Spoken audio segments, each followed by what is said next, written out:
اعوذ باللہ من الشیطان الرجیم بسم اللہ الرحمن الرحیم قل سیروا فی الارض ثم انظروا کیف کان عاقبۃ المکذبین، آپ کہہ دیجئے کہ چلو زمین میں پھر دیکھو جھٹلانے والوں کا کیا انجام ہوا۔ تو اس آیت مبارکہ میں اللہ تعالیٰ یہ ارشاد فرما رہے ہیں کہ زمین میں چلو پھر دیکھو کہ کیسا انجام ہو گیا جھٹلانے والوں کا۔ دنیا میں چلو پھرو دنیا والوں کے کھنڈروں سے اور ان کی ہلاکت و بربادی کے واقعات سے عبرت حاصل کرو۔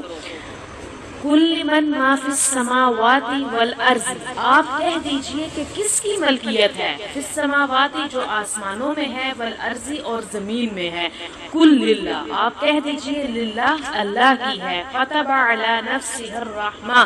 کہہ دیجئے کہ یہ سب اللہ ہی کے لیے ہیں، اس نے اپنے اوپر رحمت کرنا لازم کر لیا۔ لَيَجْمَعَنَّكُمْ إِلَى يَوْمِ الْقِيَامَةِ لَا رَيْبَ فِيهِ، وہ ضرور تم کو قیامت کے دن جمع کرے گا۔ الذین، اور وہ لوگ خاسروا جنہوں نے خسارہ اٹھایا، انفسہم اپنی جانوں پر، فہم لا یؤمنون بس وہ ایمان نہیں لائیں گے۔ وَلَهُ مَا سَكَنَ فِي اللَّيْلِ وَالنَّهَارِ، اسی کے لیے ہے جو کچھ دن میں ہے اور جو کچھ رات میں ہے۔ وَهُوَ السَّمِيعُ الْعَلِيمُ، اور وہ سننے والا ہے، علیم علم رکھنے والا ہے۔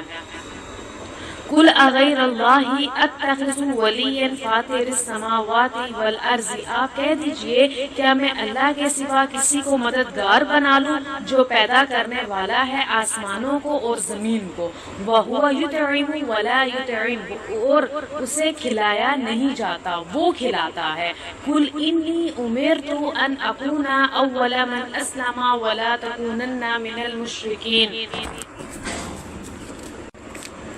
آپ کہہ دیجئے کہ بلا شبہ مجھے حکم دیا گیا ہے کہ میں سب سے پہلا وہ شخص ہو جاؤں جو فرما بردار ہوں،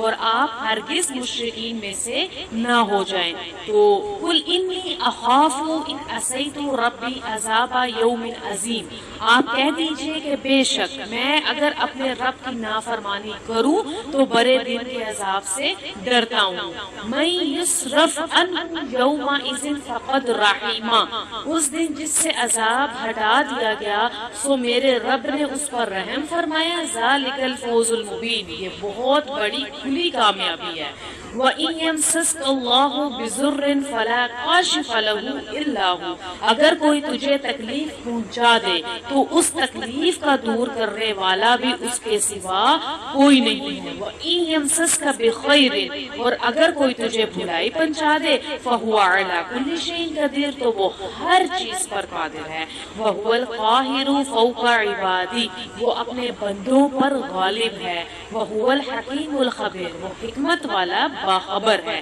تو ان آیات میں اول تو نبی کریم صلی اللہ علیہ وسلم کو حکم دیا گیا کہ آپ ان سے پوچھیں کہ بتاؤ جو کچھ آسمانوں میں ہے اور جو کچھ زمین میں ہے یہ کس کا ہے، یہ کس کی مخلوق ہے، کس کی ملکیت ہے، ان سب میں کس کا تصرف ہے۔ پھر خود ہی فرمایا کہ آپ خود ہی کس کے ہیں، تو یہ سب کس کی مخلوق ہے، ٹھیک ہے۔ تو پھر کہا کہ جواب دیں ان کو کہ یہ سب چیزیں اللہ ہی کی ہیں، سب اسی کے زیر تصرف ہیں۔ جو کوئی ذرہ بہت اختیار اور اقتدار رکھتا ہے وہ سب اسی کا دیا ہوا ہے، وہ جب چاہتا ہے دیتا ہے اور جب چاہتا ہے چھین لیتا ہے۔ تو مومنین پر تو رحمت دنیا اور آخرت دونوں میں ہے، لیکن اہل کافر کے لیے دنیا میں تو مہربانی کا معاملہ اللہ نے کیا ہے، لیکن اگر وہ بغاوت چھوڑ دے اور ایمان قبول کر لے اور اللہ اور اس کے رسولوں کی کتابوں کی تکذیب چھوڑ دے اور آخرت پر ایمان لے آئے تو ان پہ آخرت میں بھی رحم ہو جائے گا۔ دنیا میں تو اللہ تعالیٰ نے ان کو رحم دے ہی دیا، لیکن آخرت میں اگر کافر رہیں گے تو عذاب ہوگا، لیکن اگر ایمان لے آئیں گے تو ان کی آخرت بھلی ہو جائے گی۔ حضرت ابو ہریرہ رضی اللہ عنہ سے روایت ہے کہ نبی علیہ السلام نے ارشاد فرمایا کہ جب اللہ تعالیٰ نے مخلوق کو پیدا کیا تو ایک نوشتہ لکھا جو اس کے پاس عرش پر ہے، اس میں لکھا کہ میری رحمت میرے غصے پر غالب رہے گی۔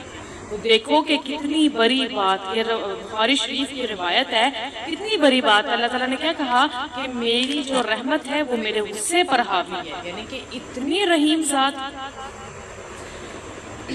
حضرت ابو ہریرہ ہی فرماتے ہیں کہ اللہ تعالیٰ کی 100 رحمتیں ہیں، ان میں سے اللہ تعالیٰ نے ایک رحمت نازل فرمائی جو جنوں اور انسان اور چوپائے اور زہریلے جانوروں میں بٹی ہوئی ہے، اور ایک رحمت کے ذریعے یہ آپس میں ایک دوسرے پر مہربانی کرتے ہیں، رحمت کرتے ہیں، اور اسی کے ذریعے وحشی جانور تک اپنی اولاد پر مہربانی کرتے ہیں، اور 99 رحمتیں اللہ نے رکھ لی جو قیامت کے دن وہ اپنے بندوں پر رحم فرمائے گا۔ تو سوچو کہ ایک رحمت یہ رکھی کہ جو جانور ہیں وہ انسانوں سے کئی زیادہ طاقتور ہے، لیکن اللہ تعالیٰ نے انسانوں پر یہ رحمت کی کہ ان جانوروں کو انسانوں کا تابع بنا دیا، تو یہ بہت بڑی بات ہے۔ تو پھر آگے کیا کہا، لَيَجْمَعَنَّكُمْ إِلَى يَوْمِ الْقِيَامَةِ، کہ اللہ تعالیٰ تم سب کو قیامت کے دن جمع فرمائے گا، جس میں کوئی شک نہیں جن لوگوں نے اپنے نفس کو خسارے میں ڈالا وہ ایمان نہیں لائیں گے۔ اللہ تعالیٰ نے سب کو مہربانی سے پیدا کیا، وہ سب کی پرورش کرتا ہے، اور وہاں سب کا حساب کتاب ہوگا۔ پھر کیا کہا، وَلَهُ مَا سَكَنَ، اللہ ہی کے لیے ہے جو دن میں ہے رات میں ہے، اور جو کچھ ٹھہرا ہوا ہے وہ سب اللہ کے حکم سے۔ جس دن اللہ تعالیٰ کا حکم نہیں ہوگا نہ دن نکلے گی اور نہ رات آئے گی۔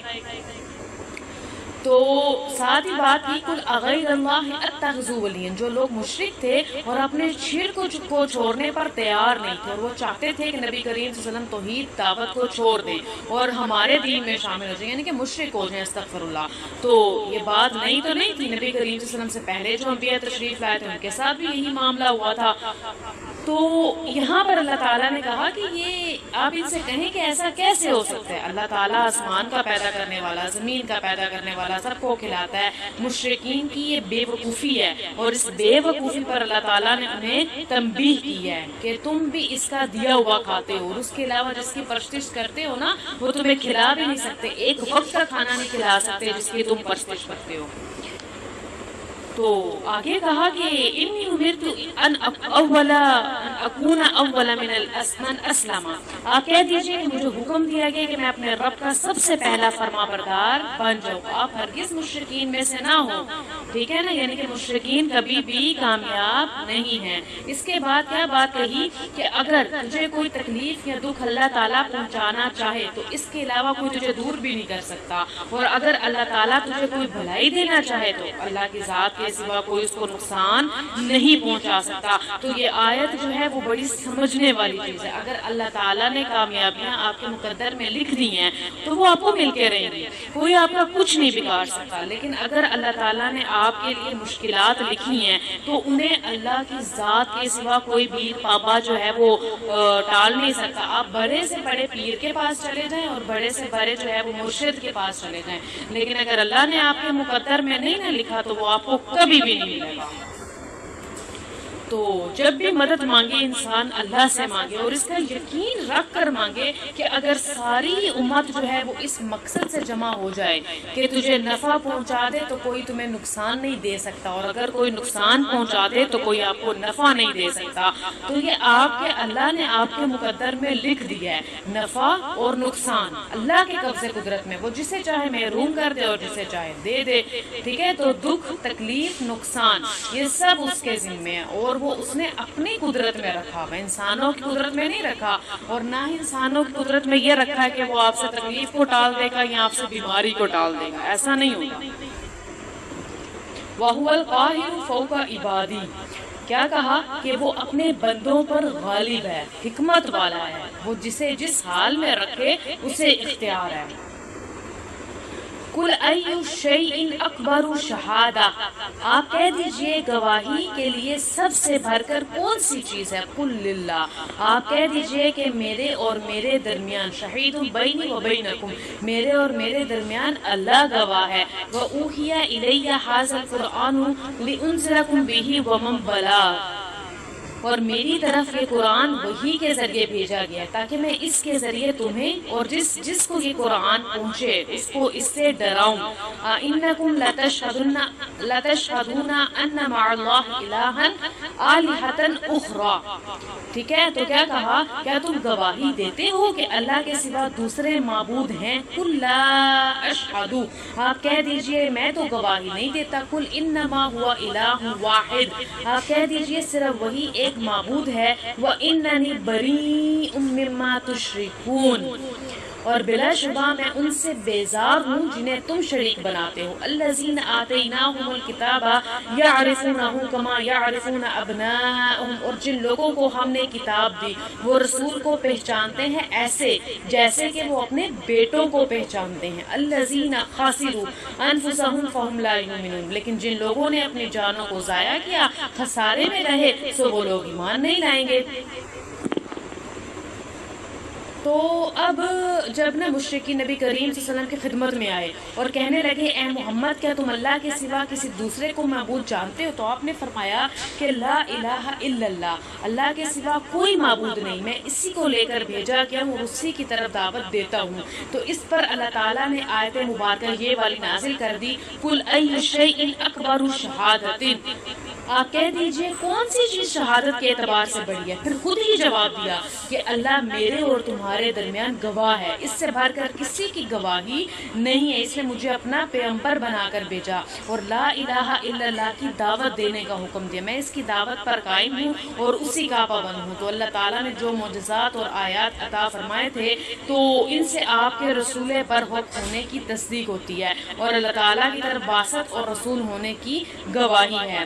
اوحی الی ھذا القرآن، اور میری طرف یہ قرآن وحی کے ذریعے اتارا گیا، میں تمہیں اس کے ذریعے ڈراؤں گا اور اللہ کی توحید کے علاوہ دوسرا راستہ اختیار کرو گے تو تم عذاب میں مبتلا ہو جاؤ گے. تمہارے علاوہ جس کے پاس یہ قرآن پہنچا ان سب کو میں توحید کی دعوت دیتا ہوں. اس میں اس بات کا بھی اعلان ہے کہ نبی کریم صلی اللہ علیہ وسلم صرف اپنے زمانے کے مخاطبین کی طرف مبعوث نہیں تھے بلکہ قیامت تک جتنے بھی لوگ آئیں گے تو آپ صلی اللہ علیہ وسلم جو ہے وہ ان سب کے لیے جو ہے آپ صلی اللہ علیہ وسلم کا یہ جو قرآن ہے یہ ان سب تک دعوت کا ذریعہ ہے.